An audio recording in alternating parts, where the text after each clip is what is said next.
అందరికీ నమస్కారం. ఈ రోజు మనతో ఉన్నారు ప్రముఖ ఆధ్యాత్మికవేత్త, జ్యోతిష్య మరియు వాస్తు పండితులు బ్రహ్మశ్రీ గుండెపూడి శివశ్రీధర్ శర్మ గురుగారు ఉన్నారు. మాట్లాడదాం. జై శ్రీరామ్. శ్రీమాత్రే నమః. శ్రీ గురుభ్యో నమః. గురుగారు, శివుణ్ణి పట్టుకుంటే ఏదైనా జరుగుతుంది, ఆయనే మనల్ని అన్ని చూస్తారు. ఇందాక లాస్ట్ ఇప్పుడే మాట్లాడుకున్నాం, 5 minutes బ్యాక్ మనం ఆ వీడియోను చేస్తున్నాం. ఆయన సంకల్పం ఇది.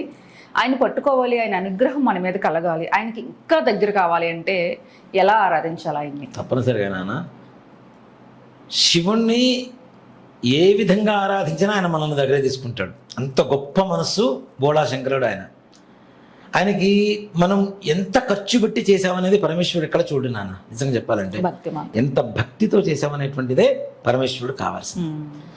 మారేడు దళానికి పొంగిపోతాడు, చిమ్ము నీళ్ళకి పొంగిపోతాడు ఈశ్వరుడు. అవునా?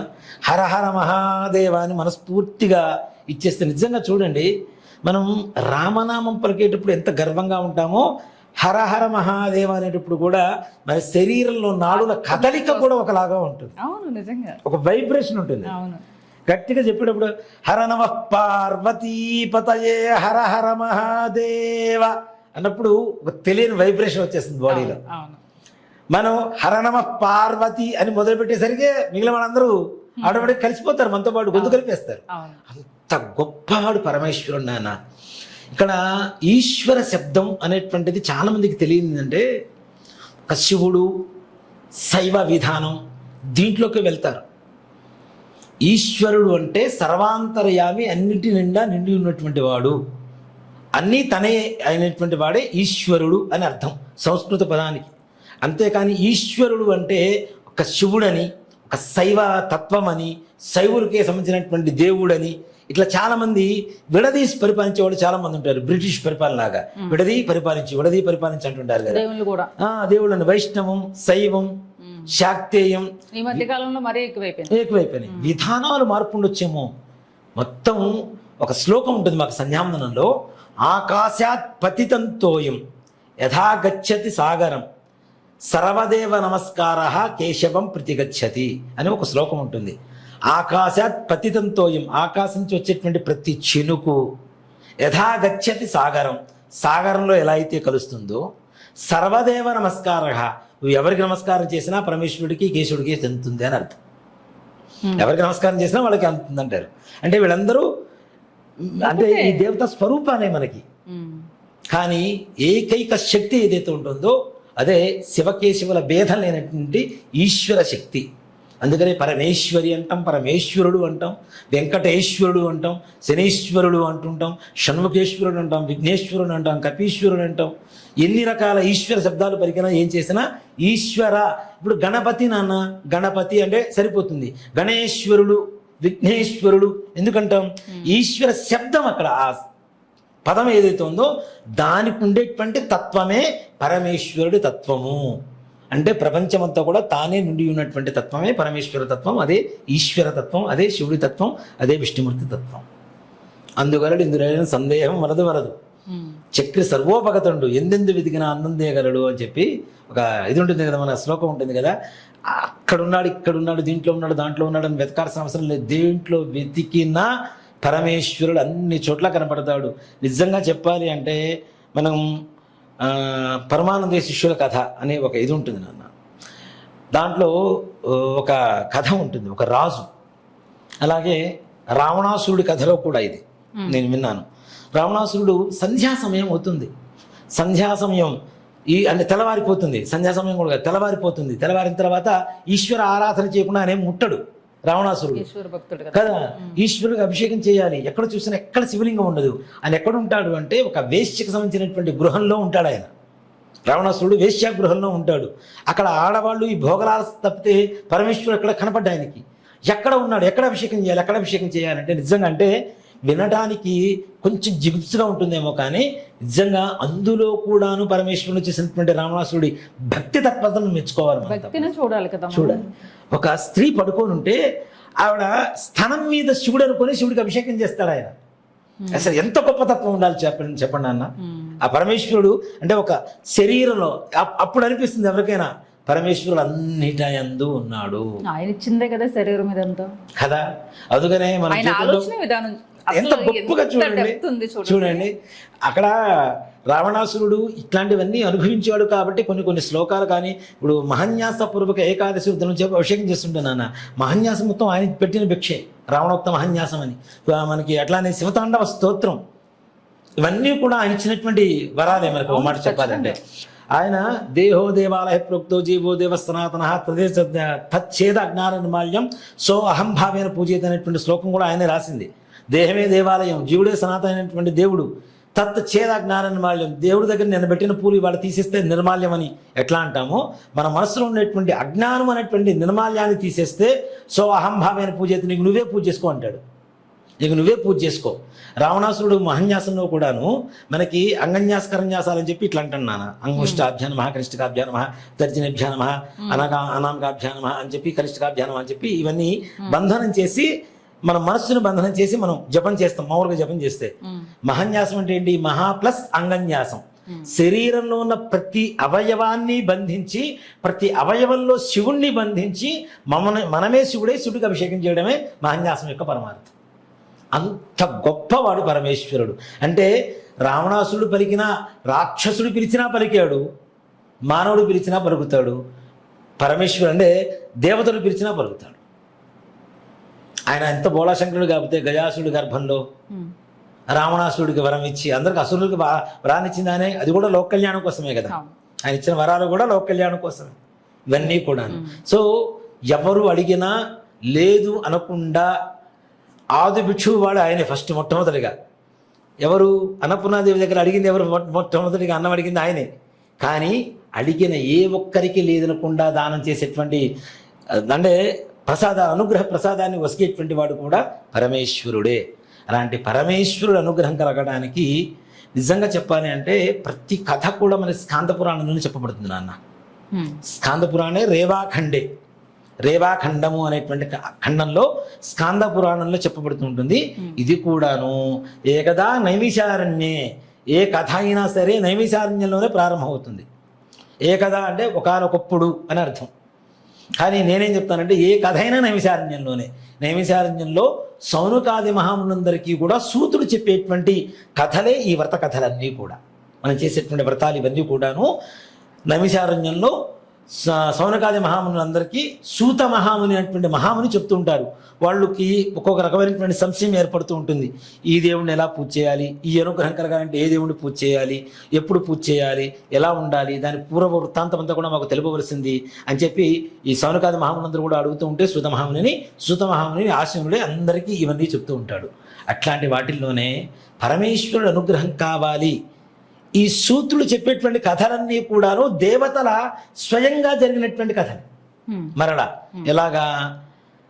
పార్వతీ అమ్మవారు పరమేశ్వరుడు అడిగిందిట, నిన్ను తొందరగా వశం చేసుకోవాలంటే, నీ అనుగ్రహం కలగాలంటే ఏం చెయ్యాలి అని చెప్పి పార్వతీదేవి పరమేశ్వరుని అడిగితే, పరమేశ్వరుడు పార్వతీ అమ్మవారికి ఏ విషయాన్ని చెప్పాడో ఆ విషయమే సూత మహాముని సౌనకాది మహాముని అందరూ చెబుతుంటారు నైమిషారణ్యంలో. దాన్నే స్కాంద పురాణంలో రేవాఖండంలో అని చెప్పి రాసిపెట్టుంటాయి ఇవన్నీ. ఇప్పుడు మనం సత్యనారాయణ స్వామి కథ చెప్పినా కూడా స్కంద పురాణ రేవాఖండే అని చెప్పి మనం సూత్రుడు చెబుతున్నాడు. సూత సౌనక సంవాదే అని చెప్పి చెబుతూ ఉంటాం. అంటే సూత్రుడికి సౌనకాది మహామునికి జరిగినటువంటి సంవాదం మాటలు ఇవన్నీ కూడా. దాంట్లోనే పార్వతీదేవి అడిగినటువంటి ప్రశ్నకి పరమేశ్వరుడు చెప్పినటువంటి సమాధానాన్ని సూత్రుడు ఈ విధంగా చూస్తూ ఉంటాడు. అసలు మనకి ఇక్కడ ఏకాదశ సోమవార వ్రతం అని ఒకటి ఉంటుంది. ఏకాదశి సోమవార వ్రతం అంటే చాలామంది ఏకాదశి రోజున సోమవారం వస్తే వ్రతం చేసుకోవడం కాదు. ఏకాదశ సోమవార వ్రతం, హిందూవాసర వ్రతం అంటాం దీన్ని. 11 సోమవారాలు చేసుకునేటువంటి వ్రతాన్నే ఏకాదశి హిందూవాసర వ్రతం అని చెప్పి పిలుస్తాం. సోమవాసరం వారము అంటే పరమేశ్వరుడు చాలా ఇష్టమైనటువంటిది. ఎందుకంటే శశిశేఖరుడు, చంద్రశేఖరుడు, సోముడికి ఇష్టమైనటువంటి వారం ఏంటి? సోమవారం. సోముడు అంటే చంద్రుడు. కాబట్టి సోమవారం రోజున పరమేశ్వరుని 11 వారాల పాటు 11 వారాల వ్రతం, ఈశ్వర వ్రతం ఒకటి ఉంది నాన్న. అది నేను చెప్తున్నా, ఇవేవో పుస్తకాలు చెప్తున్నారు అనుకోవద్దు. ఇవన్నీ చేయించిన వాళ్ళు, ఎందుకంటే గుంటూరులో నేను నాతో చేయించుకున్నటువంటి వాళ్ళు కనుక ఇవి చూస్తే 100% ఓకే, ఒకప్పుడు సుధీర్ జన్మ మనకు చేయించాడు కదా అనుకుంటారు. గ్యారంటీ. నేను చేయించేది 11 సోమవారాల వ్రతం చేయించాను నేను. అంటే వీటి విశిష్టత నాకు తెలియకముందే నేను చేయించిన వ్రతాలు ఇవన్నీ. ఓ మాట చెప్పాలంటే 12 ఏళ్ళు 13 ఏళ్ళు ఇప్పుడు ఏం తెలుస్తుంది నాన్న? వాళ్ళు వ్రతం అడిగారు, పుస్తకం తీసుకుంటాం, చూస్తాం, ఓకే ఈ విధంగా వ్రతం చేయించాలని పోయి చేయిస్తాం. కానీ అది అనుభవానికి వచ్చేసరికి, వయసు పెరిగే అనుభవానికి వచ్చేసరికి దీంట్లో ఇంత మహత్వం ఉందా అని చెప్పి ఇది ఉంటుంది. దాని తర్వాత శాంతాకారం వసిజయం పద్మనాభం సురేశం విష్ణుమూర్తి వస్తున్నట్ట. 4 చేతులతో ఉన్నాడు, నీలవర్ణ మేఘశ్యామంలాగా ఉన్నాడు, ఇంత అందంగా ఉన్నాడు. ఈయనంటే అసలు మీ అల్లుడికి ఈయనకి సంబంధమే ఉండదమ్మా అని చెప్పాట. ఈయన కాదు అన్నట్ట. ఇంకా వస్తూనే ఉన్నారు, పెళ్లివాళ్ళు వస్తూనే ఉన్నారట. చివరికి ఈయన వచ్చేసరికి ఆలస్యం అవుతుందేమో అని చెప్పి అట్లా వెనక్కి తిరిగేసరికి ఒక ఢమరుకు శబ్దాలు, అంత భూత పెద్ద పిశాచాలు అంతా కేకలేసుకుంటూ ఎగురుకుంటూ ఒంటి నిండా భస్మం పూసుకొని ఇంత పెద్ద ఛాతి వేసుకొని పావును మొత్తం మెళ్ళో చుట్టుకొని పులిచర్మం కట్టుకొని ఢమరుకం వాయించుకుంటూ వస్తుంటే ఈయన గాదిలు అనుకొని వెనక్కి తిరిగిపోతుంటే ఏం చెప్పాట నారదుడు, అదిగోని మా ఆయన ఏలుడని చెప్పాట. ఈయనకి నా కూతుర్ని ఇవ్వడం ఏంటి అని అప్పుడు ఆలోచన వచ్చిందిట. లేదు ఆయనలో ఉన్న శక్తి వేరు, నువ్వు చూస్తున్న బహిర్గతమైనటువంటి అవతారం వేరు, ఆయనలో ఉన్నటువంటి శక్తి వేరు అని చెప్తే అప్పుడు పార్వతీ దేవి నుంచి పరమేశ్వరుడికి ఇచ్చి పని చేసిందిట. కాబట్టి అన్నీ తెలిసినటువంటి వ్యక్తి, ఏమీ తెలియనట్టుగా ప్రశాంతంగా ఉండేటువంటి వ్యక్తి మా అమ్మాయి జీవితంలోకి భర్తగా రావాలని కోరుకుంటున్నాను. దానికోసమే ఈ మాట చెప్పే ఇదంతా కూడా తప్పనిసరిగా. కాబట్టి నాన్న 11 సోమవారాల వ్రతం సోమవారం రోజున మొదలు పెట్టండి. మొట్టమొదటిగా ఉదయం పూట 11 సోమవారాలు ఇంట్లో నాన్ వెజ్ తినకూడదు, ఇది గుర్తుపెట్టుకోండి. నాన్ వెజ్ తినకూడదు. 1 పూట భోజనం సోమవారం రోజున, మిగిలిన రోజులు చేయాల్సిన అవసరం లేదు. సోమవారం రోజున పొద్దున్నే పూజ చేస్తాం, ఈశ్వరుని ఆవాహన చేసుకుంటాం, కలశం పెట్టుకోండి. కలశం కూడా మాకు అవకాశం లేదు, విభూది పండు పెట్టుకోండి, కాస్త లావుగా ఉంటుంది కదా విభూది, అది తెచ్చుకొని దానికి చక్కగా గంధం పూసే కుంకుమతో బొట్టు పెట్టండి, చూడటానికి శివలింగం లాగానే ఉంటుంది చక్కగా. ఇది కూడా అవకాశం లేదు మా దగ్గర. మారేడు పండు తెచ్చుకోండి, బాగా లావుగా ఉండేటువంటి మారేడు పండు తెచ్చుకోండి, దాన్ని శుభ్రంగా గంధం పూసి విభూతి పూసి బొట్టు పెట్టండి, చూడటానికి పరమేశ్వరుడే అక్కడ దిగొచ్చినట్టు కనబడుతుంటుంది. చక్కగా మారేడు పండు, విభూతి పండు, లేదంటే కలశం పెట్టుకొని ఈశ్వరుణ్ణి, పార్వతీ పరమేశ్వరులు, అలాగే గణపతి సుబ్రహ్మణ్యేశ్వర స్వామి వారు, శివ కుటుంబం, నంది, అలాగే అమ్మవారి వాహనం పులి, సుబ్రహ్మణ్యేశ్వరుల వాహనం నెమలి, వినాయకుడి వాహనం ఎలుక, ఇవన్నీ ఉన్నటువంటి సకుటుంబ సపరివార సమేతంగా ఉన్నటువంటి ఈశ్వర పటం ఇంట్లో ఉండాలి. అసలు ఈ పూజ చేయండి చేయకుండా తీసి పక్కన పెడతాం. ఈశ్వర కుటుంబం ఏ ఇంట్లో అయితే ఉంటుందో ఆ కుటుంబంలో చిన్నాభిన్నాలు జరగవు, అంత మంచిగా ఉంటుంది. కాబట్టి ఈశ్వర కుటుంబం ఉన్నటువంటి ఫోటో కూడా తెచ్చుకోండి, కలశం పెట్టుకోండి, తెల్లటి గుడ్డ మీద వస్త్రం మీద దేవుడిని ఆవాహనం చేసుకోండి. మీరు పూజ చేసుకునేటప్పుడు కూడా తెల్లటి వస్త్రాలు కట్టుకొని పూజ చేయండి పరమేశ్వరుడికి, లేదా బూడిద రంగు ఉంటుంది కదా, బూడిద రంగు వస్త్రాలు కట్టుకొని పూజ చేసుకోండి. 11 సోమవారాలు కూడా ఏ విధంగా చేయాలంటే, పరమేశ్వరుని ఆవాహన చేసిన తర్వాత ప్రతి నిత్యం పరమేశ్వరుడికి నివేదనగా పండు పెట్టవచ్చు, ఏదైనా పెట్టవచ్చు.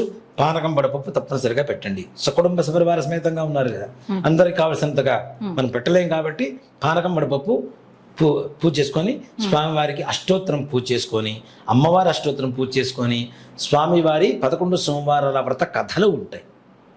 సత్యనారాయణ స్వామి వ్రత కథ ఎట్లానో, వరలక్ష్మి వ్రతం కథ ఎట్లానో, కేదారేశ్వర వ్రతం కథ ఎట్లానో, తప్పనిసరిగా 11 సోమవారాల వ్రత కథలు అని చెప్పి మన పుస్తకాలు దొరికితే చక్కగా ఆ వ్రతం కథ చదువుకొని పరమేశ్వరుడికి నైవేద్యం పెట్టడం. మరలా సాయంకాల పూజ, శివుడికి ఇందాక మనం కూడా చెప్పుకున్నాం, ప్రదోషకాల పూజ చాలా విశేషం. ఈ 11 సోమవారాలు కూడా ఎలా చేయాలి? సోమవారం రోజులు పూజ చేసాం, మరలా వచ్చే సోమవారం పూజ చేస్తా అని చెప్పి ఆపకూడదు సుమి. ప్రతిరోజు పూజ చేస్తూనే ఉండాలి. 11 ఏళ్ళు 77 రోజులు ప్రతి నిత్యం పూజ చేస్తూనే ఉండాలి పరమేశ్వరుడికి. సోమవారం విశేషంగా నిత్యం అష్టోత్తరం చేసుకోలేకపోయినా కనీసం సోమవారం అష్టోత్తరం పూజ చేసుకోవచ్చు. కానీ ఉదయం సాయంత్రం 2 పూట్ల శివంచాక్షరి మంత్ర జపాన్ని కనీసం ఒక 3 మాలలైనా, అంటే 108 ఉంటాయి మాలలో, రుద్రాక్షమాల తీసుకుంటే ఒకటి, చక్కగా రుద్రాక్షమాలతో ఓం నమ శివాయ ఈ జపం చేసేటువంటి విధానం కూడా చాలా మంది రాంగ్గా చేస్తుంటారు కాబట్టి చెప్తున్నానన్న.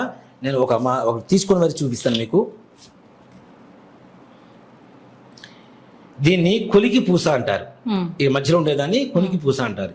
ఈ కొలికి పూస దగ్గర నుంచి ఇక్కడ నుంచి ప్రారంభిస్తే చూడండి, ఆ తర్వాత పూస నుంచి ఓం నమ శివాయ, ఓం నమ శివాయ, ఓం నమ శివ ఇట్లా లోపలికే జరగాలి మాల. చాలా మంది ఓం నమ శివాయ ఓం నమ శివాయ అని బయటికి చేస్తారు. ఇలా బయటికి చేయకూడదు. ఎప్పుడు కూడా జపమాల లోపలికే తిరుగుతూ ఉండాలి. లోపలికి తిరుగుతుంటే ఒక మాల పూర్తయిందంటే కొలికి చేతికి తగులుతుంది కదా, ఒక మాల పూర్తయినట్టు లెక్క. ఇలా కనీసం 3 మాలలు ఉదయం సాయంత్రం, అవకాశం ఉంటే మధ్యాహ్న సమయంలో కూడా చేసుకోండి. మీరు ఇంట్లో నాన్ వెజ్ వండుకోరు కాబట్టి ఏది వండుకుంటే అది నివేదన పెట్టింది దేవుడికి. పరమేశ్వరుని నివేదన పెట్టి మీరు ప్రసాదంగా భావించి తినండి.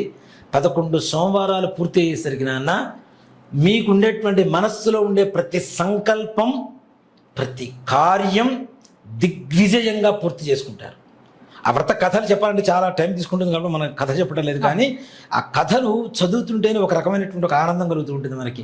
11 సోమవారాలు అయ్యేసరికి నిజంగా ఒక ఆవిడ చేయించాను నాన్న. మొన్న మధ్య కూడా ఒకళ్ళు మొదలు పెట్టుకున్నారు ఇక్కడే మన నాగోల్లో. ఆవిడ 11 సోమవారాలు చేసుకొని తర్వాత కంటిన్యూ చేసుకుంది మళ్ళీ. దేనికి అంటే కథలు చాలా బాగున్నాయండి, నిజంగా పరమేశ్వరుడు నాకు అనుగ్రహిస్తున్నట్టుందండి. మళ్ళీ 11 సోమవారాలు మళ్ళీ మొదలు పెట్టేసింది ఆవిడ. అమ్మ మరి ఇన్ని సోమవారాలు మరి మీరు నాన్ వెజ్ అవి తినకుండా పోతే పోయిందండి, నాన్ వెజ్ లేకపోతే మా పిల్లలకి నాకు హాయ్ పరమేశ్వరుడు పూజ చేసుకుంటా అని చెప్పి మళ్ళీ 11 సోమవారాలు మొదలు పెట్టింది. ఒక్కసారి ఆయన కనెక్ట్ అయితే 11 సోమవారాలు అయిపోయే లోపల ఆయన మనకు కనెక్ట్ అవుతాడు. తప్పనిసరిగా మన కార్యాలు దిగ్విజయంగా పూర్తి చేస్తాడు నాన్న. ఈ 11 సోమవారాల వ్రతం దాంట్లో నియమాలు ఇవే. నాన్ వెజ్ తినకూడదు, ప్రతిరోజు ఉదయం సాయంత్రం స్నానం ఉండాలి, ఉదయం సాయంత్రం పూజ చేసుకోవాలి, దీపారాధన చేసుకోవాలి, పూజ చేసుకోవాలి. అవకాశం ఉంటేనేమో అష్టోత్తరం పూజ చేసుకోవచ్చు నిత్యం, లేదా కనీసం ప్రతి సోమవారం అయినా అష్టోత్తరం పూజ చేసుకొని ప్రదోషకాల దీపం మాత్రం తప్పనిసరిగా గుర్తుపెట్టుకొని పెట్టండి. ఉదయం పూట ఎంత ప్రధానమో ప్రదోషకాలంలో దీపం పెట్టి పూజ చేసుకోవడం కూడా అంతే ప్రధానం. కాబట్టి ఇలా 11 సోమవారాలు ఇంట్లో నియమంగా ఉండాలి, నిష్టగా ఉండాలి. తప్పనిసరిగా మరి మా పిల్లలందరూ ఉన్నారండి, వాళ్ళు తినకుండా ఉండలేరండి, వాళ్ళని బయట తినమని చెప్పండి. అంతేగాని ఇంట్లో వండటాలు ఇట్లా మాత్రం ఇక్కడ ఆఘ్రాణ దోషం 11 సోమవారాల వరకు అంతే కదా. ఆఘ్రాణ దోషం ఒకటి ఉంటుంది. ఆఘ్రాణ దోషం అంటే స్మెల్ చుట్టూ. వాళ్ళ కోసం చేసేటప్పుడు స్మెల్ పోయినా కూడా మనస్సు వెళ్ళిపోతుంటుంది. మనం పీల్చినటువంటి శ్వాస ద్వారా లోపలికి వెళ్తుంటుంది కదా, ఆ దోషం కూడా రాకుండా ఉండేందుకే ఇంట్లో ఉండొద్దని చెప్తున్నాను నేను. ఆఘ్రాణ దోషం రాకూడదు అని చెప్పి. కాబట్టి దయచేసి ఈ విధంగా 11 సోమవారాలు నిష్ఠగా చేసుకోండి. పరమేశ్వరుడు మీ చెంతనే ఉంటాడు, మీరు అనుకున్న పనులు సకాలంలో పూర్తి చేస్తాడు. నిజంగా ఆయన వచ్చి చెప్తున్నట్టే అనిపించింది. అంటే అంత నిష్ఠగా చెప్పారు గురుగారు, మీరు కూడా అది కనిపించింది మీరు చెప్పే విధానంలో. ఆయన అనుగ్రహం ఉంటే ఏదైనా అయిపోతుంది, చక్కగా విధంగా పట్టుకోవచ్చు. పెద్ద కష్టమేమీ లేవు, నియమాలు కష్టమే లేదు నాన్న, అందరూ చేసుకోగలిగేలాగా ఉన్నాయి. ఐపస్వామి దీక్షలు చేసుకోవడం లేదా? అవును, అట్లానే ఇది కూడా అంతే. పరమేశ్వరుడు దీక్ష చేయండి, బ్రహ్మాండంగా ఉంటాడు. మీరే కొన్ని రోజుల తర్వాత పరమేశ్వరులాగా జరుగుతారు. ఈశ్వరుడు ఎవరు? ఐశ్వర్యకారకుడు కదా. ఐశ్వర్యం ఆయన ఉంటే ఇంకా లేని ఐశ్వర్యం ఉంటే ఏమీ లేదు, అంతా మన దగ్గర ఉన్నట్టే.